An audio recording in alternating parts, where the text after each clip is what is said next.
আপনি আপনার সন্তানের প্রতিদ্বন্দ্বী বা শত্রু হয়ে উঠছেন না তো? প্রশ্নটি খুব জটিল এবং অনেকে বিস্মিত হয়েছেন যে আমি এই ধরনের প্রশ্ন কেন করছি। প্রশ্নটা করছি এই জন্যে যে আপনি হয়তো জানেনই না বা আপনার মনের অজান্তেই আপনার সন্তান আপনার প্রতিপক্ষ বা আপনার শত্রু হয়ে উঠছে। সেজন্য আপনিই দায়ী। কিরকমভাবে দায়ী? আপনার লালন পালন প্রক্রিয়ার ভুলের কারণে আপনার সন্তান আপনার শত্রু হয়ে যাচ্ছে। আমি আ আমি যে বিষয়টিকে সামনে আনতে চাই খুব ছোট্ট করে, আপনার খেয়াল করে দেখবেন, বিশেষ করে মা এবং বাবা দুজনেই করে, মায়েরা এটা বেশি করে, সন্তানের সাথে মিসবিহেভ অনেক বেশি করে। সন্তান বুঝতেই পারে না কেন তার মা আ শাসন করছে, কেন তার মা বকা দিচ্ছে এবং সেই বকার প্রক্রিয়াও খুব বাজে।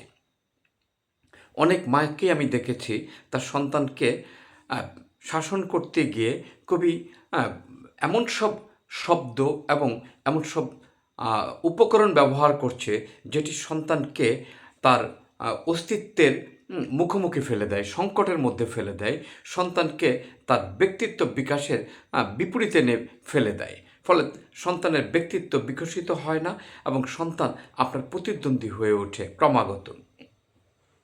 সন্তানের সাথে আলোচনা করুন, সন্তানের ভুলগুলো আ ধরিয়ে দিন। তাহলে দেখবেন সন্তানের সাথে একটি চমৎকার সম্পর্ক হবে এবং এই সম্পর্ক শেষ সময় পর্যন্ত আপনার টিকে যাবে।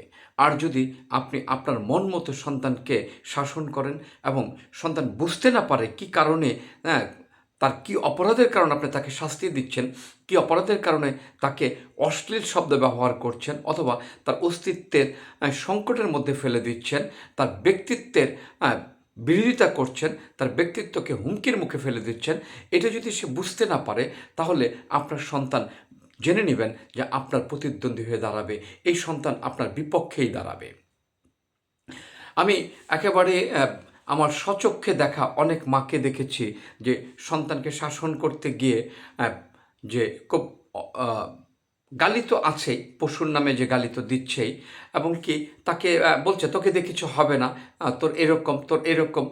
আমি আসলে সোশ্যাল মিডিয়ায় এই শব্দগুলো ব্যবহার করতে চাই না। আপনারা যারা এই ধরনের আ শব্দ ব্যবহার করেন, আমি কি বোঝাতে চাই সেটা নিশ্চয়ই আপনারা বুঝতে পারছেন। আর যদি বুঝে থাকেন, বুঝতে পেরে থাকেন, তাহলে আমি আশা করব প্রত্যেকটি মা-বাবার কাছে অনুরোধ করব একেবারে করজোড়ে আপনার সন্তানের সাথে আপনি ভালো ব্যবহার করুন। সন্তানকে যদি হারাতে না চান, সন্তানকে যদি নিজের কাছে রাখতে চান, সন্তানকে যদি নিজের মতো করে বড় করতে চান, তাহলে অবশ্যই সন্তানের দিকে মনোযোগী হন, সন্তানকে লালন-পালন প্রক্রিয়া সঠিকভাবে করুন।